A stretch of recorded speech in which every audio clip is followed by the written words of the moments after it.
Hello hi dear friends, welcome to diploma in civil engineering classes. तो आज की जो लेक्चर है, जो सिविल इंजीनियरिंग से डिप्लोमा कर रहे हैं या जो कर चुके हैं और अभी जेई की प्रिपरेशन में लगे हुए हैं, दोनों के लिए बहुत ही इम्पोर्टेंट होने वाली है। तो आज की इस लेक्चर में मैं एक बुक का रिव्यू करूँगा और मैं बताऊँगा कि दोनों परिस्थितियों में during semester and during preparation of JE कैसे आप इस बुक को अच्छे से कवर करेंगे। और मैं इस लेक्चर को शुरू करने के पहले मैं बता दूं कि अगर आपके जहन में ज़रा सा भी ख्याल है कि मुझे as a government engineer job करना है, तो आपको इस बुक को अपने पास रखना बहुत ही ज़रूरी है। और अपने पास रखने के साथ साथ इस बुक को अच्छे से कवर करना और भी इम्पोर्टेंट है। तो चलिए शुरू करते हैं।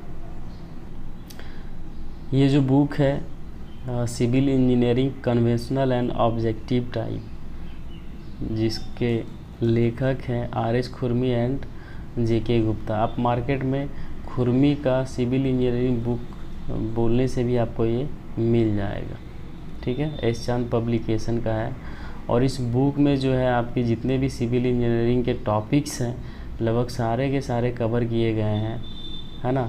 जैसे इंजीनियरिंग मैकेनिक्स हो गया, तो इसको कवर करने का तरीका ये है कि पहले जो इंजीनियरिंग मैकेनिक्स का जो पेपर है, इसमें जितने भी टॉपिक्स हैं, इंट्रोडक्शन, फोर्स, रिजल्टेंट फोर्स, फिर सिस्टम ऑफ फोर्सेस, ये सब पे थोड़ा थोड़ा कन्वेंशनल टाइप से आपको आइडिया दे दिया गया है और बता दिया गया है। जितने भी basic concepts and formula and definition सभी को पहले जो है बताया गया।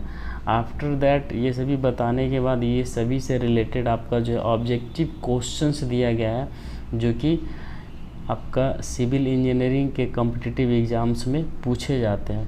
और इस तरह से जो है करीब जितने भी पेपर्स हैं, जैसे कि आपका स्ट्रेंथ ऑफ मटेरियल हो गया 2, फिर आपका जो है हाइड्रोलिक्स एंड फ्लूइड मैकेनिक्स हो गया, देन हाइड्रोलिक मशीन हो गया, सर्वेइंग हो गया, building material, irrigation engineering, public health engineering, जिसे हम वाटर सप्लाई एंड सैनिटरी भी कहते हैं, या इन्वायरमेंटल इंजीनियरिंग के नाम से भी आपके सेमेस्टर एग्ज़ाम्स में ये पेपर होता है। जैसे कि आप अंदर में देख ले, introduction, sources of water, yield of well, quantity of water, forecasting population, जो अरिथमेटिक मेथड पढ़ते थे, है ना, ज्योमेट्रिकल मेथड, ये सभी जो है ये आपके सेमेस्टर में इन्वायरमेंटल इंजीनियरिंग या वाटर सप्लाई एंड सैनिटरी के नाम से होता है।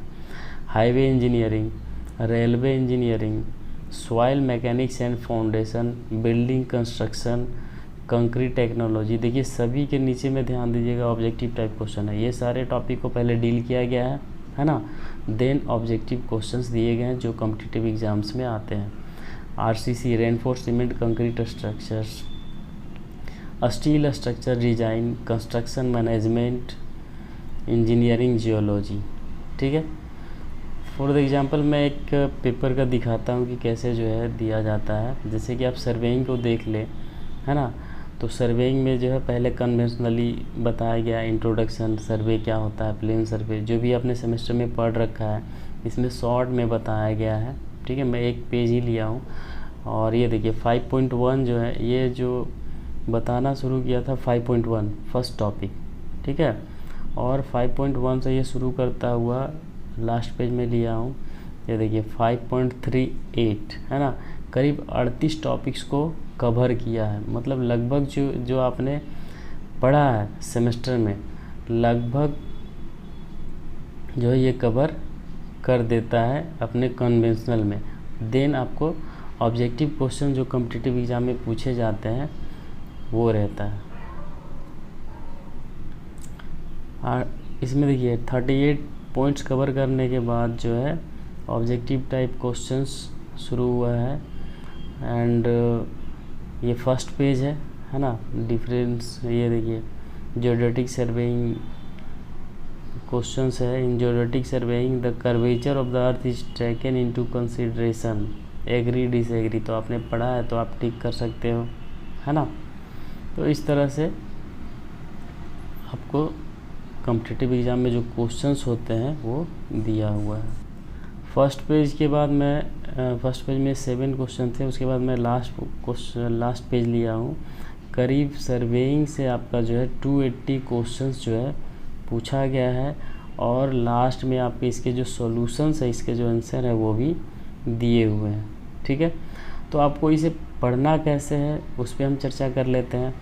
तो आप ना, जब आप सेमेस्टर में हो, जैसे कि आप 3rd सेमेस्टर में हो, तो आपको बिल्डिंग मटेरियल है, सर्वेइंग है, सोम है ना, तो ये 3-4 पेपर जो है आपको पढ़ने हैं।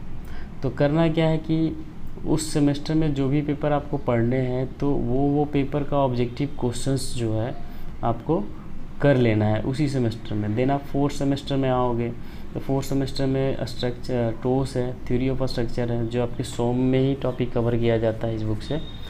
एंड फिर आपका सॉइल इंजीनियरिंग है, देन फ्लूइड है, फिर हाईवे है, ठीक है, और भी एक पेपर है।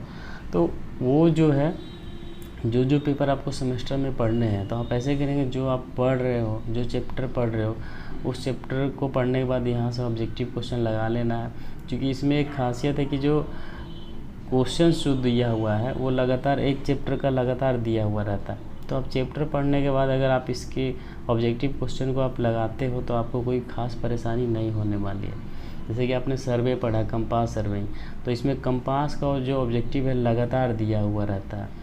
तो आप जो है चैप्टर वाइज, अब जैसे जैसे आप पढ़ते जाओगे सेमेस्टर में, वैसे वैसे आप करते जाओगे, तो आपका सेमेस्टर में भी अच्छा स्कोर होगा, एंड आपके उसी समय जो है कॉम्पिटिटिव एग्ज़ाम की प्रिपरेशन भी हो जाएगी। ठीक है, तो सेमेस्टर से अगर आप करना शुरू करते हो ये चीज़, तो बहुत ही इम्पोर्टेंट और बहुत ही मतलब इजी वे में आपका कॉम्पिटिटिव एग्ज़ाम जो है कवर हो जाएगा। बट अगर आप जेईई की प्रिपरेशन में अभी लगे हुए हो, तो मैं बोलूँगा कि खुद से बेटर रहेगा कि आप जो है ग्रुप बनाएं, और ग्रुप में ये सभी क्वेश्चंस को जो है डेली पर डे 50 या पर डे 100 क्वेश्चंस जो है आप लगाएं।